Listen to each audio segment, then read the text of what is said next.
Audience का theatre में film देखने का टेस्ट बदल चुका है। इसी वजह से लॉकडाउन के बाद से वेब सीरीज का सिलसिला बढ़ता ही गया।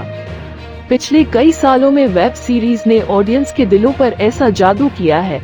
इनमें से असुर, सेक्रेड गेम्स, मिर्जापुर, फर्जी जैसी कई सीरीज रही जिन्होंने ऑडियंस की तरफ से खूब प्यार मिला।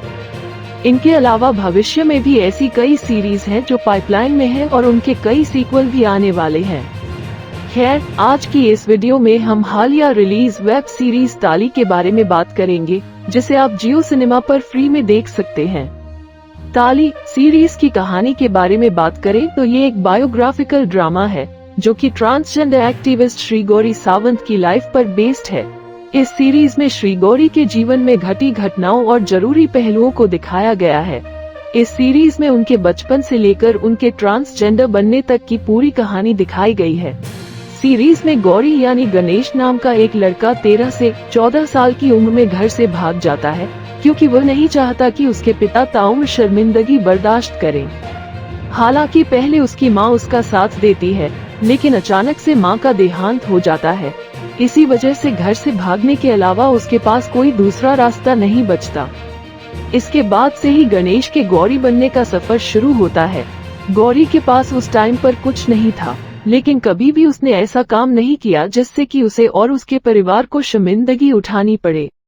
एक इंटरव्यू में गौरी ने बताया था कि शुरुआत से ही उसका रंग इतना साफ नहीं था कि कोई भी लड़का उसकी ओर देख सके या फिर उसकी तरफ आकर्षित हो सके।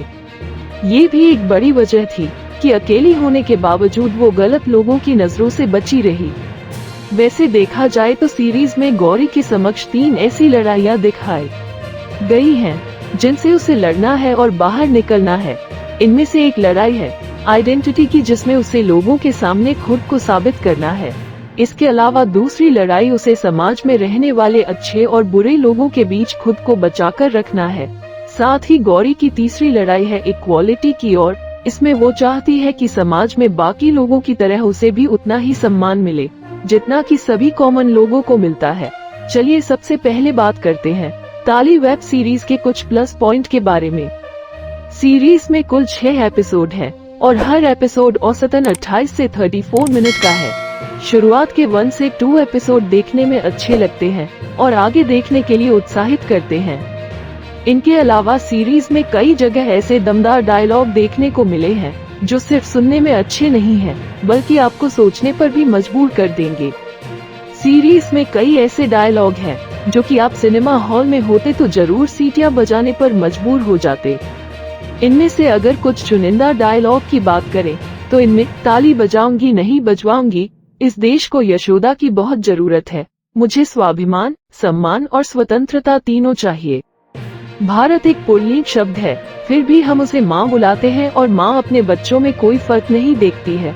अगर आप मर्द या औरत नहीं तो आप जिंदा भी नहीं। जो गलत है उसे तो बदलना पड़ेगा। इसके अलावा सबसे जरूरी बात ये कि ट्रांसजेंडर वाला ये टॉपिक बहुत ही पेचीदा है और इसे ऑडियंस के सामने पेश करना बहुत बड़ी बात है। ये रिस्क लेकर मेकर्स ने कई बड़ा काम किया है। साथ ही सुष्मिता सेन के साथ साथ बाकी लोगों का भी इसमें उतना बड़ा ही योगदान रहा है, तो इसके लिए मेकर्स को एक सल्यूट तो बनता है। प्लस पॉइंट के साथ साथ अब बात करेंगे इसके कुछ नेगेटिव पॉइंट्स के बारे में।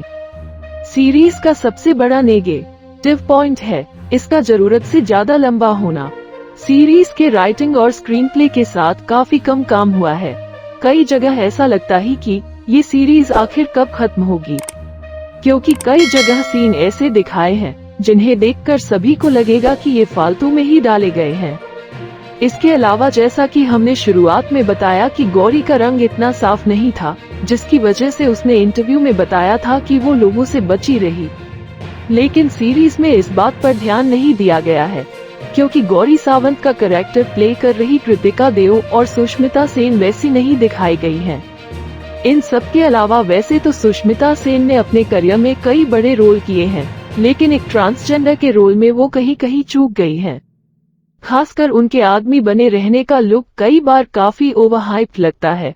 इन सब के अलावा सीरीज का सबसे महत्वपूर्ण सीन है गणेश का गौरी बनने वाला सीन। देखने वालों को इस सीन का बेसब्री से इंतजार रहता है, लेकिन सीरीज में ये सीन कब आया और कब निकल गया पता ही नहीं चला। बल्कि इस सीन को मेकर्स ने बेहतर तरीके से और बड़ा दिखाना चाहिए था। इतना ही नहीं, ऐसे सीन्स में अच्छा बैकग्राउंड सीन को और भी बेहतर बनाता है। लेकिन अफसोस की बात है कि सीरीज में कहीं पर भी ऐसा देखने को नहीं मिलता।